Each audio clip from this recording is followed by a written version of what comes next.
Namaskar. Hello and welcome to PGurus channel. I'm your host Sree Iyer. The Wire offices were raided. Not only were the offices raided, some of the residences of 4 people, and I have all the data for you. If you look at the description section, you'll see a couple of articles that talk about this, so you can get all the data from there. Venu's house was raided, I believe. So was Siddarth, Varadharajan, and a few other people. Anyway, the long and short of it is that the Delhi police said that they were acting on an FIR filed by Amit Malviya, the BJP functionary, and that this search was as part of that. So the last search ended at 8:30 p.m. Now it's about 10:45 or so in the night, and there are some interesting developments in this case that I wanted to bring your attention to.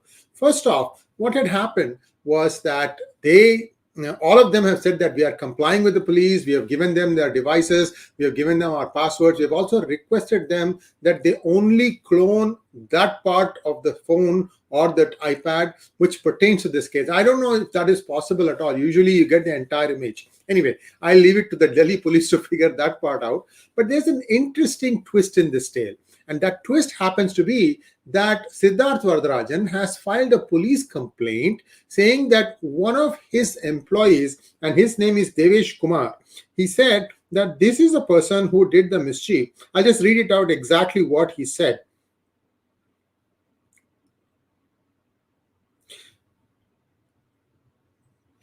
He said, on October 29, the digital publication, that is The Wire, filed a police complaint against researcher Devesh Kumar, who had worked on the Meta articles, claiming that he fabricated and supplied documents, emails, and other material, such as videos, with a view to damaging The Wire and its reputation. Now, let me tell you the case, in case you guys don't know what exactly is the case. What the case is that I am trying to get it here anyway. Yes. So the case is that Wire had written an article saying that Mr. Malviya had an inside track. The Wire had claimed that Malviya, who heads the social media cell of the Saffron Party, which is the BJP, had special. This is a scroll article, so they are going to have their own flavor. Had special privileges through an Instagram program called 𝙒𝙬𝙤𝙦 that ensured that any post he reports are removed from the platform immediately with no questions asked. So this was the claim that the Wire had made. And then Amit Malviya, of course, filed an FIR, and now the action is happening. However, the interesting part is, by filing a complaint against Devesh Kumar, is Siddarth Varadharajan hoping to escape responsibility being the editor of The Wire? Well, let's take a look at a different case whose judgment came down on Supreme Court today. This was a case involving Arun Poorie, the India Today, I think, editor, and it was a 2007 case, and I have the data right here, about mission misconduct. In mission misconduct, what had happened was, this was something to do with some embassy outside of India, and again, some sort of a slander article for which the editor Arun Poorie was sued, and the Supreme Court said that while Arun Poorie, as the publisher of India Today, is responsible, however, in this particular case, he is really, really old, and he may have not known that such an article was being published. Now, what they have done is, the responsibility of the person who wrote the article, that person is going to be under the scanner and he's going to be under the hook. So the publisher has escaped, but the guy who wrote the article, that person is now under on the hook for this particular article. So Arun Poorie has escaped, but not the guy who wrote the article. The details are all there in the description section of this video. You can get that. Now take that thing and apply it to this case. Does Siddarth Varadharajan escape responsibility for allowing Devesh Kumar to write whatever he wanted? Well, this is a question that will be asked. They will be saying that this person isn't that old. Siddarth is writing and doing whatever. I don't follow The Wire, but I know he's very, very active. So he may not be able to escape responsibility, assuming that he looks up and says, oh, wait a minute, there is a Supreme Court judgment that exonerates the publisher, therefore I'm also free. I'm not so sure that can happen. But the more important question is, are there even apps available like the 𝙤𝙧𝙤𝙦 that is being claimed by these guys, wherein somebody from a particular party can go in and take data out from Meta's Instagram? Remember, Meta is the old Facebook, and they own WhatsApp, Instagram, and Facebook. And now they call themselves a metaverse, whatever. And the question now is whether there is even a way that you can write an app like that. By the way, this world is full of hackers. Okay, if somebody gets to know something like this, you can be 100% sure that 10 other people in the world are having something like the 𝙤𝙧𝙤𝙦, where they can go in and do whatever mayhem they want to. For instance, my page PGurus has been hacked at least a couple of times, and the first time it took 2 to 3 weeks before we could get our rights restored. We had even located the people who had hacked into it, somebody who was based in the United States, and we said, okay, there is something here that doesn't make sense. We gave all the details, and Facebook was nice enough to give us back the control to our page. But now, this particular thing, if there is something called 𝙤𝙧𝙤𝙦, that would mean that the entire Meta platform is open for manipulation. If somebody has a beef against somebody else, they can go in and cause havoc. I'm not sure that is possible, but anyway, that's just my 2 cents. So this is where things stand. So far, I haven't seen any questions for me. So if you have any questions, you can say, ask Sri. Here is one question. Why has Siddarth Varadharajan's OCA card not been revoked? Arun, you have to have some criminality before you can revoke somebody's OCA card. Yes, OCA card can be revoked, and I have an OCA card also. It can be revoked, but you have to have a proven reason why that person is indulging in anti-national activities, indulging proof of having got funds from abroad illegally, all sorts of things of that nature. Whether he's going to be found guilty of these things and then deported, it is possible. It could happen. We have to wait and see what the FIR findings are. I mean, what they find out. Now, remember, FIR gets filed, they've acted on it, and the charge sheet is going to be prepared. The charge sheet, you have to go and look at what are the charges laid against these 4 people from the wire, and then there will be a court case, and they'll get their day in the court to explain their side of things, and only then we can say that, yes, this person is guilty of this, and because of these things, his OCA should be cancelled. So it is a procedure. You have to give the process full time, and then it will see what happens. And the next question is, any news on Qyuki Digital Media? Well, as soon as these raids happened, you had a bunch of people, jumping in and saying that we condemn these raids on the why. This is the usual lay stuff, left liberal stuff. One for the cause of the everybody else and so on. And so the Brotherhood jumped in. But we have to wait and see what exactly is the illegality with respect to Qyuki Digital Media. But we have to be very, very, very clinical in this, guys. Just because a group of people from one publication may be also belonging to another publication or another website doesn't automatically mean that they are guilty of it on the other side also. See, the site that puts out the data, they are responsible, and they need to be able to answer why and how this happened. So that's where things stand. Next question, please. M wants to know, sir, what can we expect of this case against Wire? Will it stand scrutiny as a criminal case? Many people have many suspicions that they may have been getting some illegal funding from abroad. One basic thing you cannot walk away from, and that is that any media publication today is losing money, whether it is print or online. Anyone is losing money, and unless you run a very tight ship, you are dependent on some donations, such as many of you donate to PGurus, and I'm very thankful for that, and everybody gets donations. However, if you have some very heavyweight editors and writers who expect a lot of money as salary, then the pressure increases that much. Print has always been pushing for, saying that we need funding from you. I don't know if Wire has videos. I haven't really watched them, so I can't say whether they are also soliciting donations. Be that as it may, the point here is media as an industry is not making money. The days of media making money are long gone. Now, if Wire had used means other than something that is transparent, to keep funding and keeping their ship floating, then that would definitely come under the scanner. I have a feeling that the government has found something and they're just like trying to look at the data from these people's systems to connect the dots. That's what I think. Now, there are some social media tweets that are talking about many big political names as being quiet funders of the wire, including some big business names. I'm not going to take any of them. I have no proof of saying that, okay, this person is involved because this particular transaction went from this particular account of this guy to the wire and so on and so forth. I don't have all that information.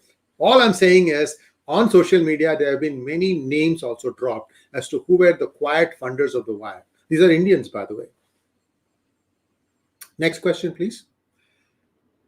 Prathamesh Trivedi, one request to all of you, if you have not subscribed to channel 2, this is on channel 2, kindly subscribe to this channel. I'd like to see more viewership here, and we are getting so much news these days that we are going to start publishing quite a bit on channel 2. And if you are not subscribed, then you will not be able to get these news. So kindly please subscribe. We don't spam anything. We are very responsible that way. The next question, Prathamesh Trivedi, Jay Shah had filed defamation on Wire.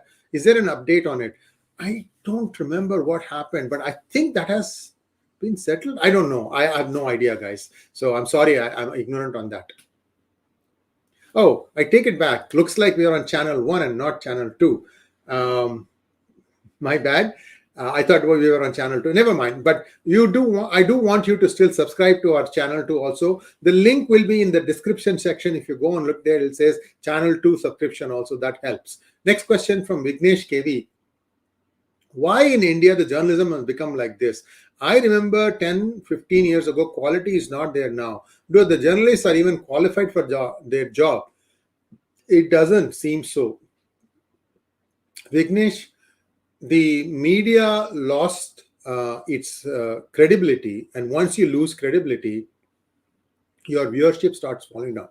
It's one reason. The second reason is the prevalence of social media platforms. Many of us wake up in the morning to the social media platform of our choice. It could be WhatsApp, it could be Twitter, it could be Facebook, it could be Instagram, it could be something else. So what has happened is basically you are using that to consume news. So once and then there's also TV, there are also TV channels. So where do people come in and say that you will find it only here? That is the newspaper, for example. So the newspaper is already late because it comes only once every day. Whereas, television is 24/7. Social media is also 24/7. Whether you believe it or not, but you're getting something out there, and there is always something that may be pertinent. So this is the challenge for print media. So print media itself is taking a beating. So what print media should have done is to quietly, transform themselves into a more online platform. New York Times has tried doing that. I believe New York Times now only publishes online. They don't have any print anymore. So that gives them a chance to, maybe release 4 or 5 times the article so that they're more up to date. But I'm just telling you that. But in terms of the quality, what do you do? If you don't have job as a reporter, what do you do? Now, many MNCs came into India, and the multinational corporations need a lot of people who can write very good communicatable English, because the customer tends to be from the West and English is the business language. So many, I believe, have, jumped from media industry to some of the multinational corporations, because you have to put out data all the time, whether it is reports or status or technical data sheets, what have you. So you need to have good writing skills. So many have taken a change in their track and have become, technical writers. So I'm just putting it broadly there.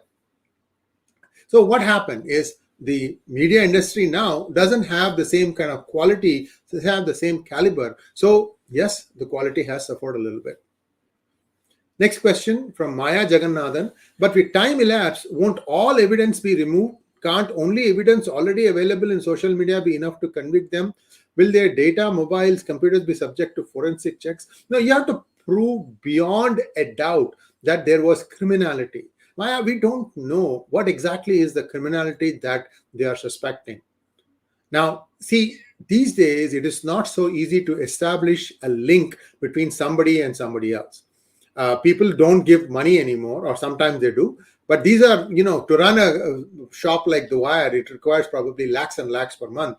So somewhere clearly the money is coming in. Maybe that is a trail that they got alerted to, and then they found out that, okay, this doesn't meet the litmus test, and therefore this need to be investigated more. I mean, I'm hearing a lot of stuff on social media. Unfortunately, Maya, you cannot prosecute somebody on a social media statement. It doesn't stand up to the scrutiny of law. You have to have an actual transaction that be traceable. Let's say XYZ politician gave 10 crores to the wire. You will have to establish that the bank account from where this 10 crores started happens to be the one that belongs to this particular politician. Even if there is one break, if there is a link breakage, it is difficult to pin it on that person. That is the challenge. Prathamesh Trivedi wants to know, Arun Poorie is so much under the docks for TRP scam. ED has named India Today. BARC has named him. Why doesn't central government go hard against such crooks in media despite the evidence? Also, the Hindu is under the scanner. Prathamesh, like I said, we have actually been reporting a lot about the BARC scams and how people were, basically gaming the system to get higher TRP rating. Therefore, they in turn could get more bang for the buck for the advertisements and so on and so forth. Everybody is complicit in this, is what some of the findings, and I'm not saying everybody is. You have to look at the PGurus specific article to find out which were the units that were under the needle of suspicion. Closing cases in India is always difficult because it's far easier to catch somebody who has committed a crime and say, okay, look, I will let you go because I have a small problem. You take care of this for me, I'll let you go. This quid pro quo is very prevalent. It's not unusual. It happens in the West also. In West, they call it as a plea bargain. I'm not sure the Indian court systems have this plea bargain. Plea bargain is where you agree to a lesser charge in exchange for, something else. Next question, please. Maya Jagannathan again. Is Soros Foundation involved in funding Wire? Will their funding sources come under scrutiny? Maya, we don't know. I think Pierre Omidyar Foundation also has been talked about. See, there are two different ways to look at it, Maya. One is, when the Wire was formed, there would have been some investors who would have put in money. Those are one kind. They're called the promoters, if you will, in India. Those people will put the money in faith that these guys are going to do something. You can be a left-leaning newspaper. Nothing wrong in that. The question here is not that. The question here is lying, and lying knowingly. And this is where the whole thing responds. The Wire is not under attack for being a left liberal online site. It is under attack for lying and then brazening it out, or trying to brazen it out. That's where the problem is. So was Soros funding there? Like I said, you have to go back and see where this is, and you have to establish that a particular amount is being given to Wire to do a particular cause. You have to show that also. Like, for example, saying that play up the riots in Delhi, and for that I'm going to give you so much money. It's a little difficult to prove all this stuff. But remember that a media website, credibility is the most important thing for them. Now, even the left liberals may have second thoughts about reading or getting content from the Wire. Sundareshan wants to know, can there be a statutory framework including shady funding backing specific projects of a channel, etc., akin to a forensic audit to ferret out the genuineness of content as well as its source? Sundareshan, it is very difficult because people are knowingly planting fake narratives, or sometimes they take, there'll be a long sentence. They'll take a small part of the sentence and then say the meaning is exactly opposite of what the full sentence may have said. Now, they can go back and say, well, we were just using this. So what I'm trying to say is the subjectivity on this is very, very high. That's why credibility is all that more important. That, when somebody says, okay, this appeared in the newspaper, you remember Professor RV's discussions on PGurus? He used to say that people will argue back and forth in the days that he was a student 40, 50 years ago. And the clincher would be, they'll say, look, this has appeared in the newspaper. What are you talking about? Can we say that today? That's the question. And again, newspaper as a medium for giving news is now an endangered commodity. People no longer get newspapers. It's there for, nostalgic, I guess. But that is the challenge. So people have to be responsible. They need to make absolutely sure. They should check and double check. Sometimes if they are not sure, they can say, this is our opinion, or in my view, or it is our belief. That way what happens is the reader knows that this may not be the absolute truth, but this is a viewpoint. You get my point?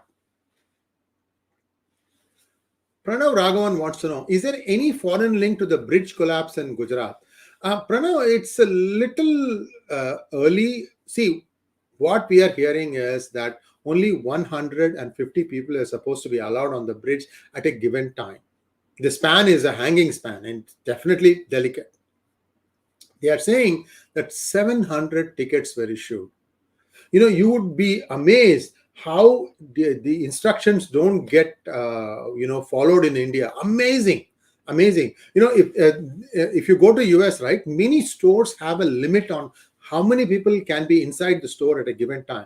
You know how they monitor it? They have a counter that the usher who lets you in has a counter, and they're checking how many people are coming in, and they have a way to know that the process of, they don't check you on going out, they just check you on coming in, because they would have profiled their store. They would know that an average time a particular person spends in the store is 30 minutes, 25 minutes, 20 minutes, what have you.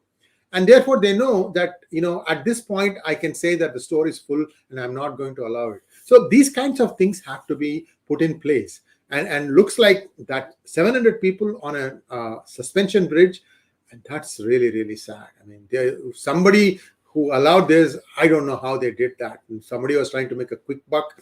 It was opened only 5 days ago. Very, very sad.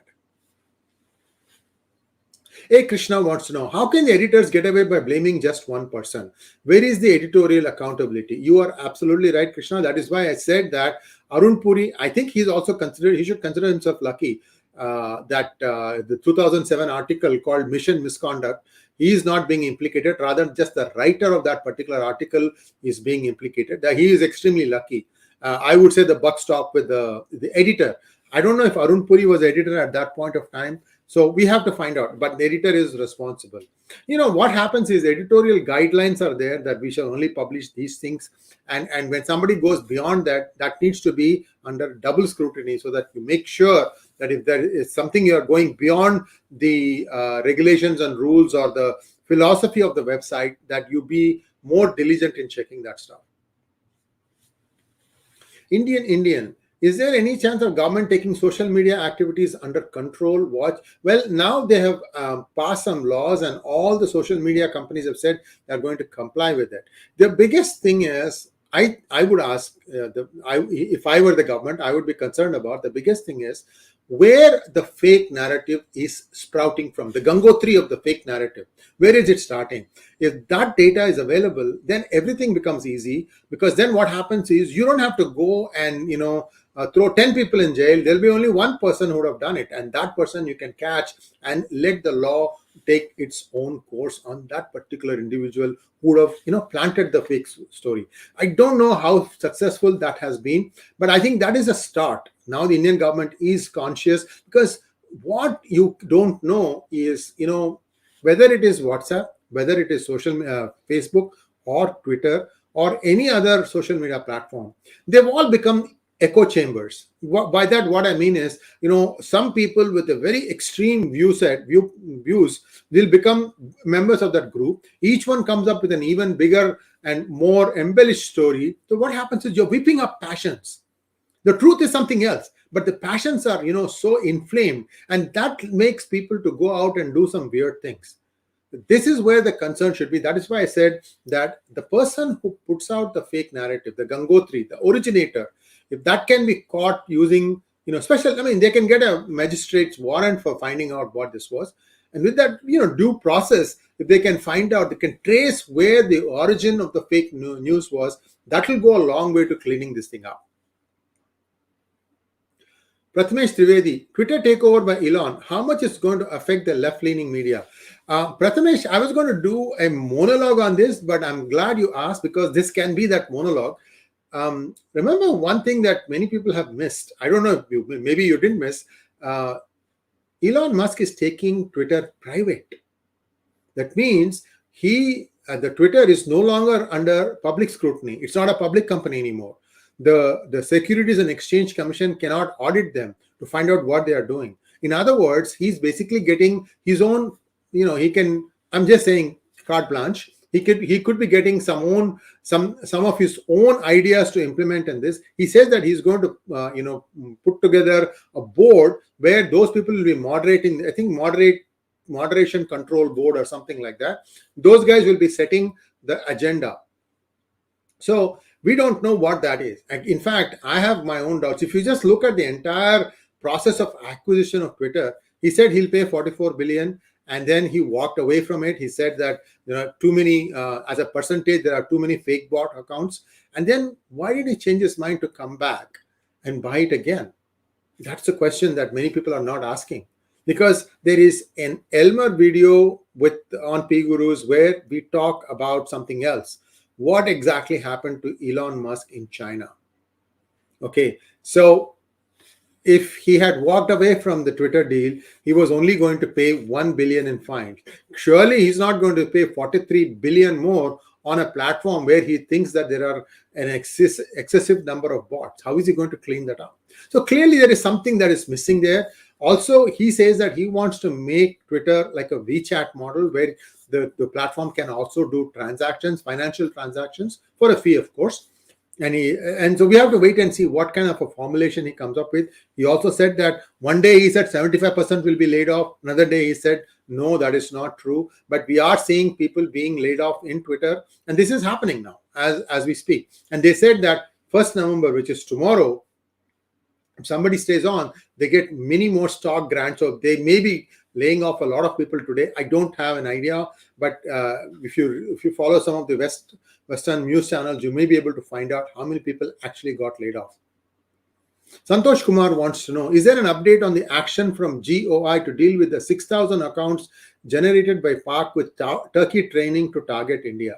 Santosh, now there are many sites, hindumedia.ai, Rutgers Foundation Inspired Research, Hindu Pact. Everybody is doing fact checking on a very data-driven basis. You cannot walk away from that. There are APIs on social media platforms which allow you to go and mine the data to find out for a particular instance of a name, like, for example, Hindu phobia, to find out what exactly has been said, who said it, whether it was right or wrong, and so on and so forth. So that, in my view, is the process that is going to clean out all these things. Because once you establish a track record, in fact, hindumedia.ai is tracking some of the handles that continuously spew Hindu phobia stuff.